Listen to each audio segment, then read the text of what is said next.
The top stories tonight in Y News.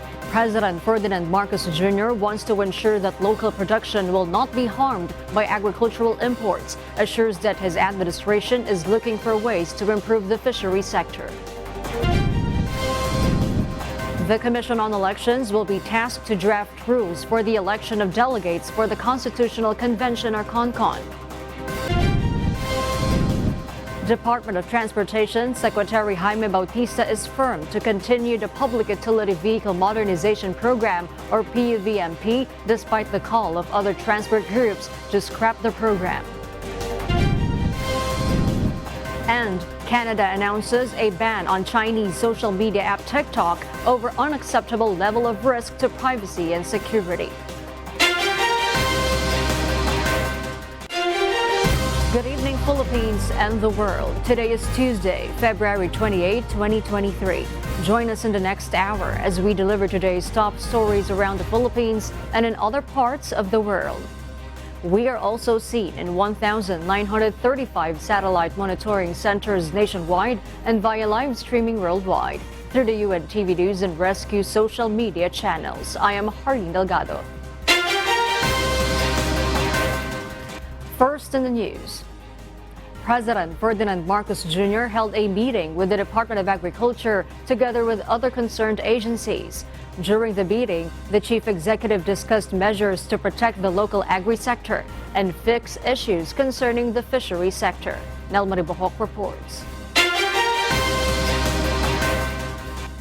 President Ferdinand Marcos Jr. wants to ensure that local production will not harm by agricultural imports. During the meeting with the Department of Agriculture and other agencies in Malacanang, the President asked the agri officials to go into more detail on the cyclical nature of crops in the Philippines to avoid importing products during the harvest season. PBBM emphasized that the government must consider the sensitivities of local cropping, particularly their cyclical nature when sourcing products abroad. So kung mag-i-import tayo, kailangan sensitive tayo dun sa cyclical nature. Hindi tayo nag-i-import ng kahit anong produkto pagka maraming production para naman magamit natin lahat ng production na galing sa Pilipinas. Meanwhile, the chief executive said his administration has started to formulate a plan to improve the country's fisheries sector, noting that he has instructed different agencies to develop the necessary infrastructure and facilities. Now, kulang pa rin ang production natin sa fisheries, kaya kailangan natin tignan pati yung tinatawag na mariculture, yung mga isda na nasa dagat. So that is basically what we're discussing and putting together. Also, we were already starting to give the tasking to the different agencies like DTI, like the DBP, Land Bank, the CDA, the Cooperative Development Authority. PBBM said he instructed different agencies on the steps in crafting the plan for agriculture, focusing mainly on the fishery sector in a bid to improve fish stock production. Nel Maribohok, UNTV News and Rescue. We serve the people, we give glory to God. The Philippine National Police is eyeing to increase their yearly quota for police recruits. PNP spokesperson Police Colonel Jean Fajardo said from 1,000 a year, they are eyeing to have 10,000 police recruits per year. Leia Ilagan will tell us why. The Philippine National Police wants to ensure the safety of everyone, including the elected officials, and to better serve the country's growing population, they need to increase the number of police recruits per year. This proposal was discussed by PNP Chief Police General Rodolfo Asurin Jr. and Department of the Interior and Local Government Secretary Benhar Abalos to House Speaker Martin Romualdez yesterday, February 27.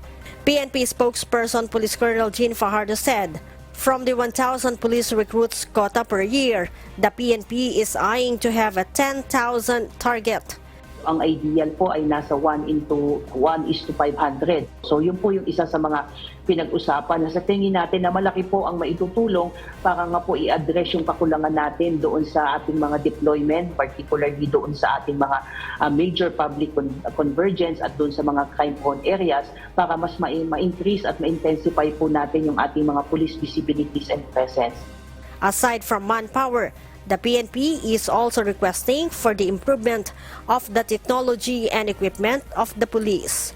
Naging positive po yung response po niya rito, lalong-lalo nga po doon sa pagdadagdag ng quota dahil na nagulat nga po sila na 1,000 lamang po itong nabibigay sa ating allocation dahil ang allocation po ay nagdedepende po sa inire-release po na budget. Kaya kasama po doon sa ating ipinakakating sa ating speaker ay yung ating desire na madagdagan po yung budget po ng PNP para madagdagan din po yung recruitment quota at makabili po tayo ng mga kinakailangang equipment at mga systems improvement in terms of technology and mga needed nating mga gamit.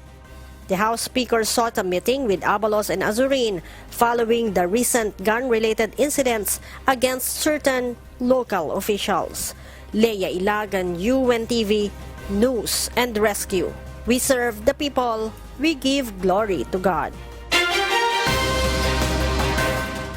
Based on the resolution of the Commission on Elections, or COMELEC, promulgated last February 22, 2023, the filing of the Certificates of Candidacy, or COCs, for the Barangay and Sangguniang Kabataan elections will be on July 3 to 7, 2023. The poll body said they will immediately consider someone a candidate after filing his COC. And campaigning after filing of the COC will be prohibited except during the campaign period on October 19 to 28, 2023. Violation of such rules will be subjected to disqualification or perpetual disqualification from holding public office. Lawmakers during the House Committee on Appropriations eyed to use the collected revenue from the value-added tax to be used for government assistance programs. Eileen Cerudo will tell us why. Filipinos are heavily affected by the high inflation. With the rising commodity prices, poor Filipino families are experiencing challenges which the government wishes to address. The House Committee on Appropriations held discussion with the Development Budget Coordination Committee, or DBCC, to find ways on how to stymie the inflation rate. Marikina 2nd District Representative and Senior Vice Chairman of the Appropriation Committee, Stella Kimbo, explained that despite the 8.7% inflation recorded last January, the country was able to collect additional revenue from value-added tax, or VAT. The Solon explains there is a potential 11.9 billion pesos additional collection from VAT, which can be used to help Filipinos cope with the high prices of commodities. Bad news ang inflation na mataas. Kaya lang may konting silver lining, which is tumataas ang ating tax collection. So kailangan namin malaman magkano ba yung increase na yan. Kasi yung increase na yan ay obviously pwede natin pampondo dito po sa ating ayuda. Meanwhile, the Department of Budget and Management, or DBM, assured the national budget has enough funds for the social programs of the government that can help stabilize the inflation rate. Several programs include fuel subsidy program, fuel assistance for farmers and fisherfolk, Pantawid Pamilyang Pilipino program, social pension for indigent senior citizen, and the Libreng Sakay program of the Department of Transportation. There is also the targeted cash transfer program, which will provide 2-month subsidy worth 1,000 pesos to poor Filipino households. Details of this will be announced by the President once we finalize on our part, the DBM and the DOF, the source. But I think Secretary Jokno already mentioned that there's already a source for this. The DBM also assured there will be enough source of funding for the said program. Eileen Cerudo, UNTV News and Rescue. We serve the people, we give glory to God. The Philippine Embassy in Turkey continues to assist Filipino-Turkish quake survivors in Turkey in finding appropriate housing and financial program from Turkey government if they decided to stay in the country. Janice and Henta will tell us why.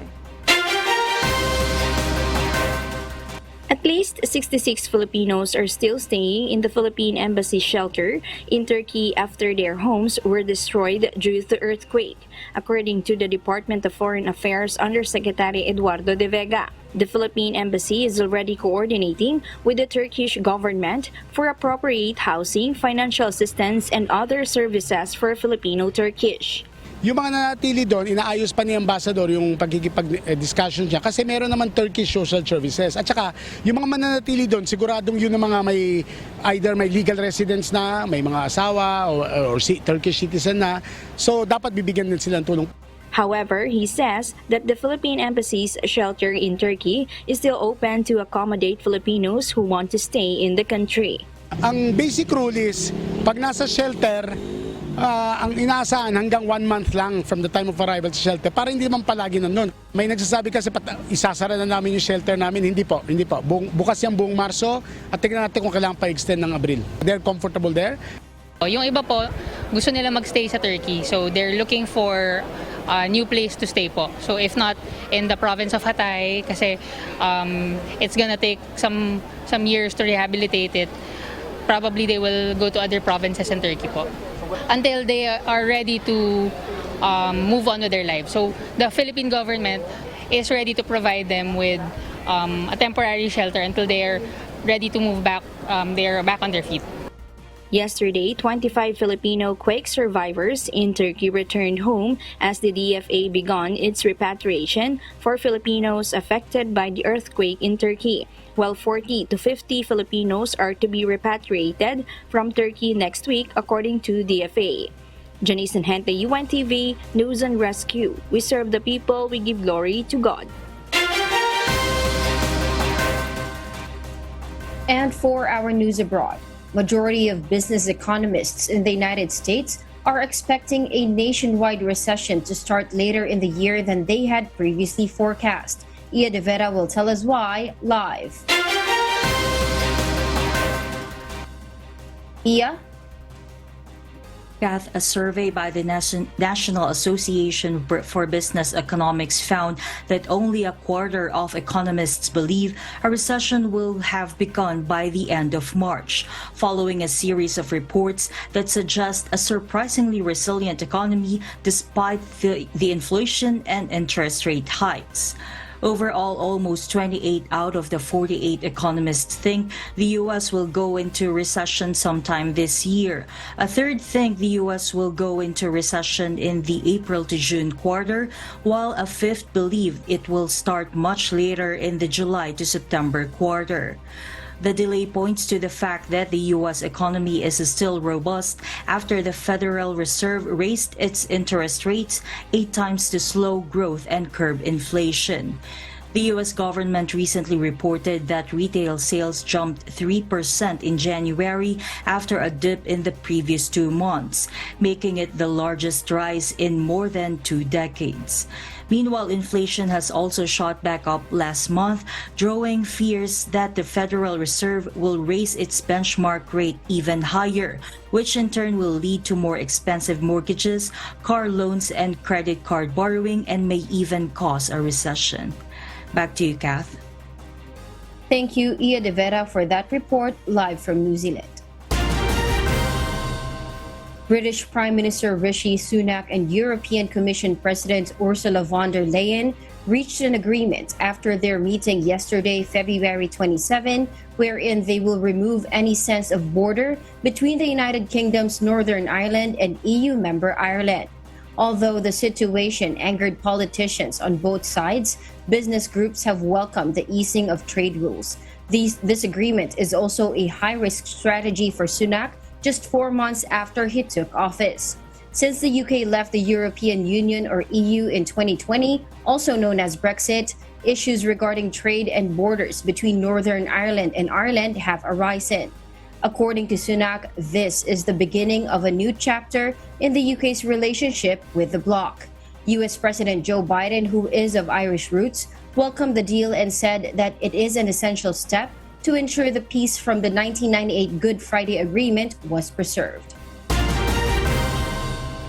We'll share more global stories with you later, but for now, back to you, Harleen. Thank you, Kath. For those watching our live streaming on YouTube, please click the subscribe button you see on your screen and ring the bell for notification. You may also follow us on Facebook. The Commission on Elections, or COMELEC, plays a very important role in the Constitutional Convention, which will propose amendments or revisions to the Constitution. Dante Amento tells us why. The Commission on Elections or COMELEC will be tasked to draft rules for the election of delegates for the Constitutional Convention or CONCON. The convention would propose amendments and revisions to the 1987 Constitution. This is a crucial role in the selection of delegation to the convention. Yung implementing rules lamang po kung paano natin itatagawa yung halala na hinihingi po dun sa batas na ipapasa nila.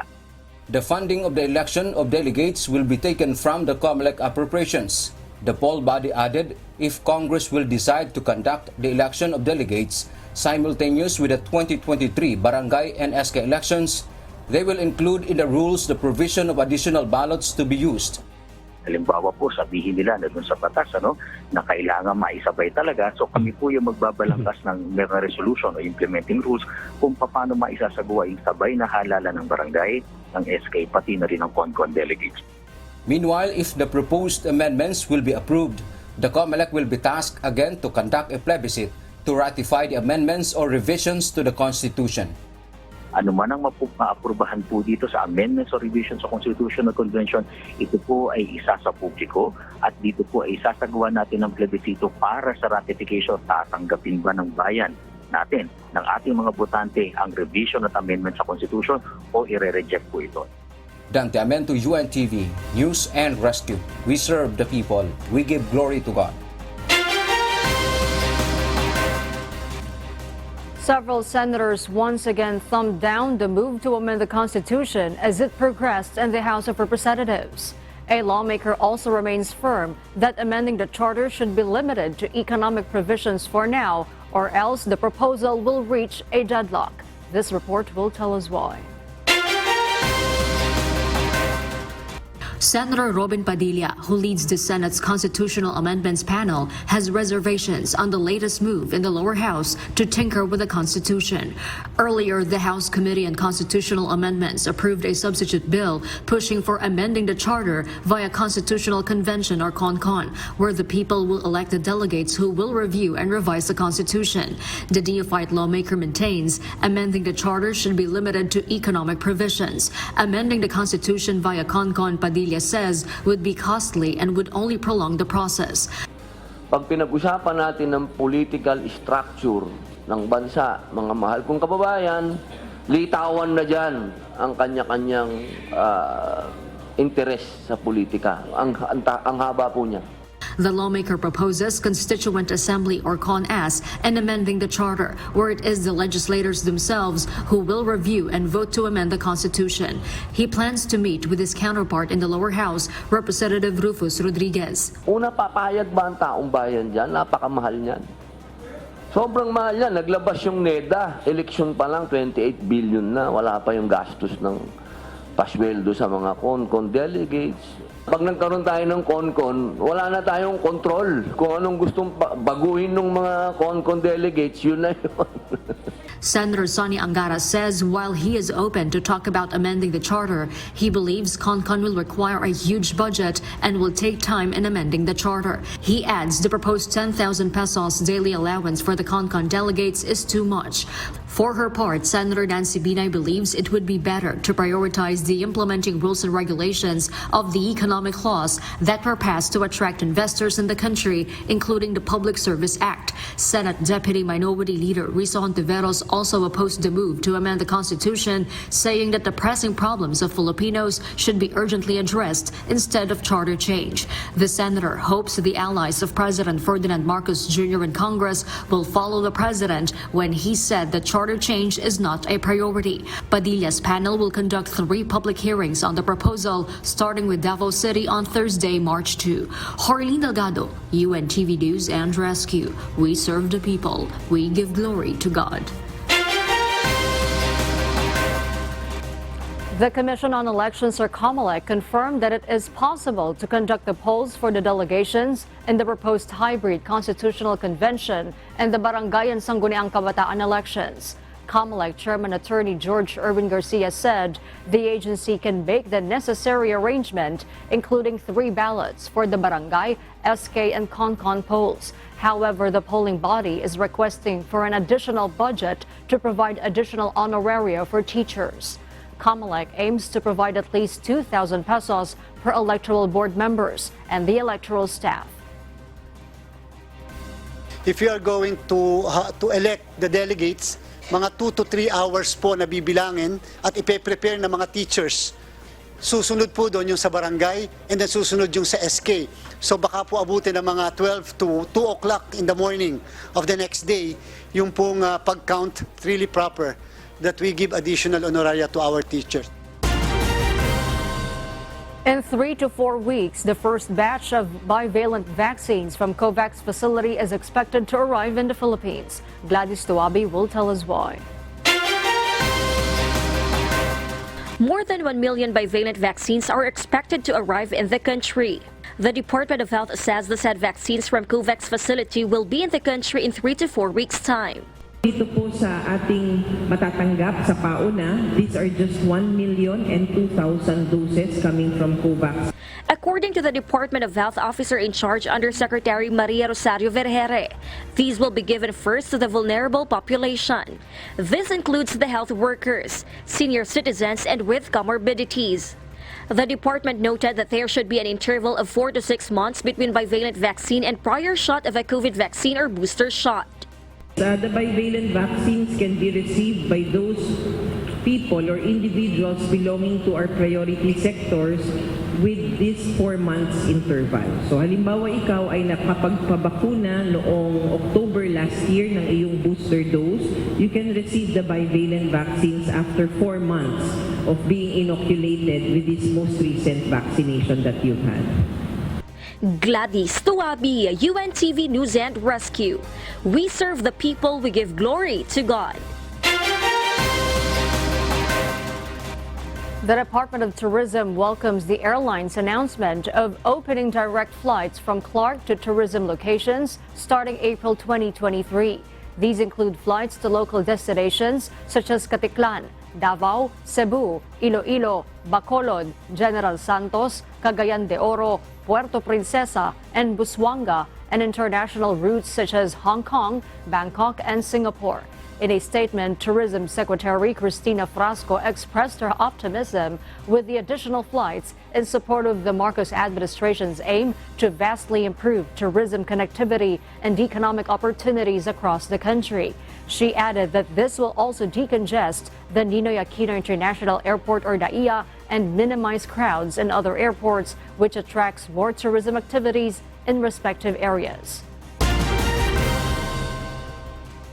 The transportation chief sees no reason to scrap public utility vehicle modernization program amid looming week-long transport strike.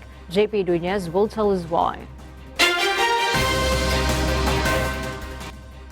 Department of Transportation Secretary Jaime Bautista is firm to continue the Public Utility Vehicle Modernization Program or PUVMP despite the call of other transport groups to scrap the program. Transportation Secretary Bautista believes that the program would lead to convenience of the commuters. Yung pagbasura ng modernization program natin ay siguro hindi naman tama, no? Kailangan i-modernize natin yung ating public utility vehicles, no? For tawag ko nga dyan, merong yung CASA sa amin sa transport sector. CASA is very important, no? CASA means convenient, accessible, safe and secure, and affordable. Secretary Bautista is also confident that the issue of PUVMP will still be resolved to prevent transport strike. Siguro papakiusapan pa rin namin sila na huwag ituloy, no? And marami rin namang mga grupo na sumusuporta doon sa ating modernization program, no? But ako ay very positive na mapag-uusapan yung issue and hindi mangyayari yung sinasabi nila na strike next week. Transport groups who plan to conduct a week-long transport strike on March 6 until March 12 are still eager to pursue their protests unless the Land Transportation Franchising and Regulatory Board or LTFRB scraps the memorandum circular declaring franchise validity of traditional jeepney and old model UV Express will only last until June 30, 2023. Dahil sa mga nilalabas ng LTFRB at ng mga ibang grupo, tatayo muna kami sa aming posisyon na tuloy po ang tigil pasada. Ang condition po natin, trap po muna nila yung memorandum circular na inilabas po nila. Valbuena said that from 40,000 units who will initially join the transport strike, the number grew to 100,000 units of traditional jeep and old model UV Express across the country. This will come from the National Capital Region, Calabarzon, Mimaropa, Ilocos Region, Central Luzon, Cordillera Administrative Region, Bicol Region, Negros, Iloilo, Davao Region, and Cagayan de Oro. Meanwhile, Senator Grace Poe has filed a resolution strongly urging the LTFRB to postpone the looming phase-out of traditional jeepney by June 30. JP Nunez, UNTV, News and Rescue. We serve the people, we give glory to God. The Senate has urged the Land Transportation Franchising and Regulatory Board, or LTFRB, to postpone the planned phase-out of traditional jeepneys by June 30, 2023. This as the chamber adopted a resolution filed by Senator Grace Poe expressing concern on the PUV modernization program with the impending 7-day transport strike next week.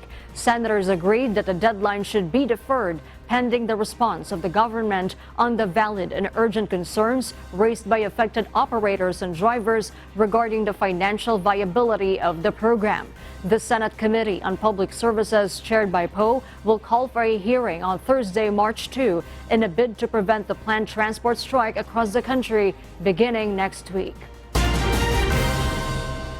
A multi-awarded farmer in Nueva Ecija favors the method of farming using hybrid rice seeds. Based on his experience, he was able to make the regular harvest double and shows that local production can be boosted. Ray Pelayo will tell us why. Achieving rice self-sufficiency in the country is not impossible for Florencio Sudoy, a former rice technical expert who served at the Philippine Rice Research Institute, or PhilRice, for 10 years that started in mid-90s. He was awarded by the Land Bank of the Philippines, gov't Pitak, as Ulirang Magsasaka in 2014. The farmer also won the contest of the Department of Agriculture in 2020 as one of the farmers who harvested more than the usual of his farm. That is the time that he proved that hybrid rice has more potential than the inbred varieties of seeds. Sudoy advised his co-farmers not to be afraid of trying to plant the hybrid rice, even if the price of the seed is much higher as compared with the inbred rice. It can be recovered with a higher yield. Nakasali po kami doon sa Masagana 300. Ako po yung pangalawa doon. Umani po ako ng 310 isang hektarya sa hybrid. Sa inbred naman, asa 170 lang. Yan po yung pagkakaiba ng hybrid sa inbred. So they noted that if government will distribute sufficient and timely subsidy to the farmers, they can supply more and sufficient for the country. Bago kasi tumaas yung mga inputs natin, ang ginagastos lang namin sa bukirin, halos 35,000 lang. Isa ngayon siguro, halos 70,000 yung umaabot eh. Kaya kung aani ka lang ng 100 per hectare, wala na matitira sa'yo talaga, lugi. President Ferdinand Marcos Jr. favors the use of hybrid rice as an alternative to boost the local production. Ray Pelayo, UNTV News and Rescue. We serve the people. We give glory to God. Diesel fuel of the MT Princess Empress started spreading into the vicinity waters of Nauhan Oriental Mindoro, which sank at 2 o'clock this Tuesday morning, February 28. During aerial surveillance conducted by the Philippine Coast Guard Aviation Force, diesel fuel spillage was found in the area near where the motor tanker sank. The diesel spillage is 5 kilometers long and 500 meters wide. The Philippine Coast Guard clarifies that it was not the 800,000 liters of industrial fuel oil on board that spread into the sea, but the diesel fuel of the motor tanker. As of now, the oil spill assessment report by the Marine Environmental Protection Group is yet to be released. The MT Princess Empress departed from Bataan en route to Iloilo with 20 crew members, including the captain. The motor tanker has encountered an engine trouble due to overheating, and due to rough sea conditions, the tanker became half submerged. Luckily, a foreign vessel, MV EFS, passed by the area and rescued the crew members of the sinking motor tanker.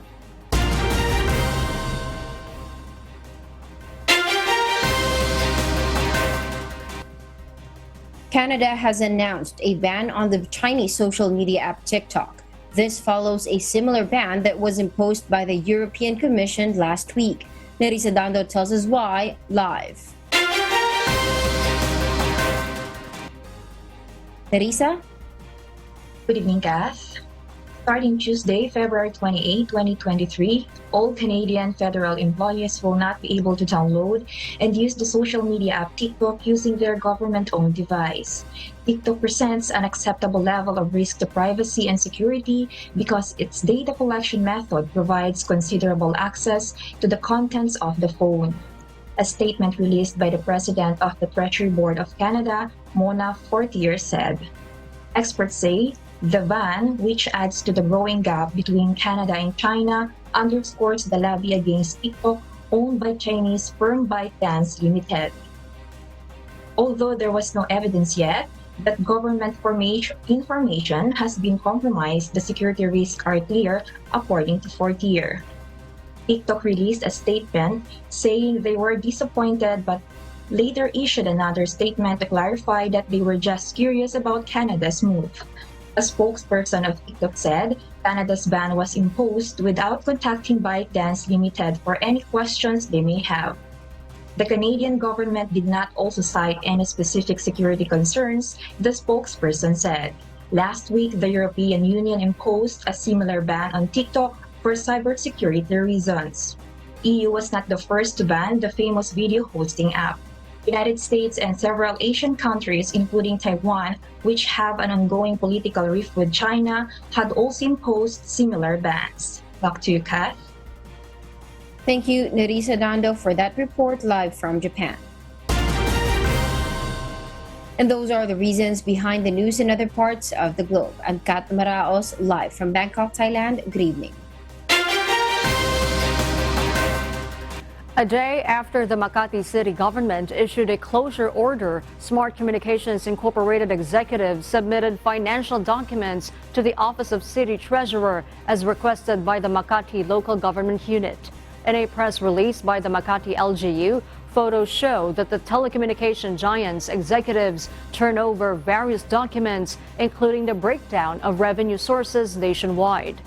The Makati LGU claimed that several court rulings have already allowed them to collect such documents from Smart Telecommunications Incorporated.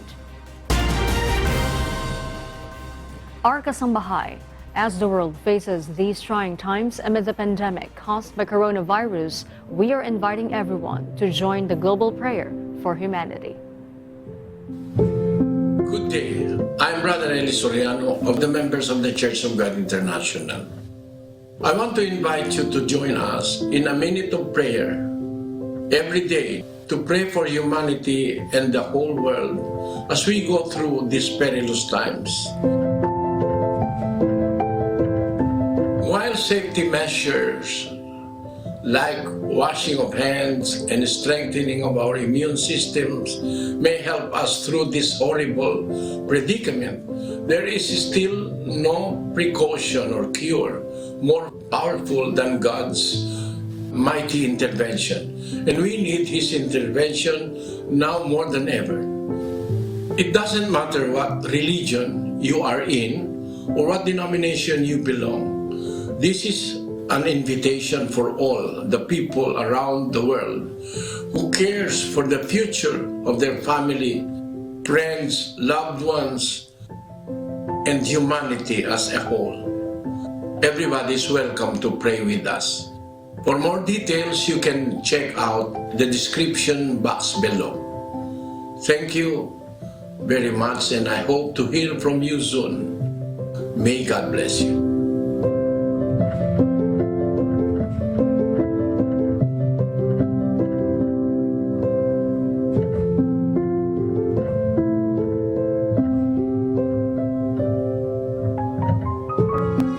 And we close, we will leave you with a word, giving glory to God.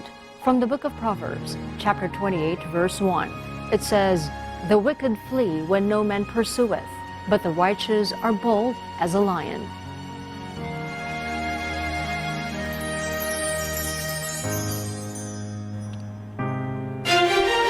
And those are the reasons behind the news, February 28, 2023. Reasons we deliver to you as they unfold. Because we need to know. We will always ask why. I am Hardin Delgado. We serve the people. We give glory to God.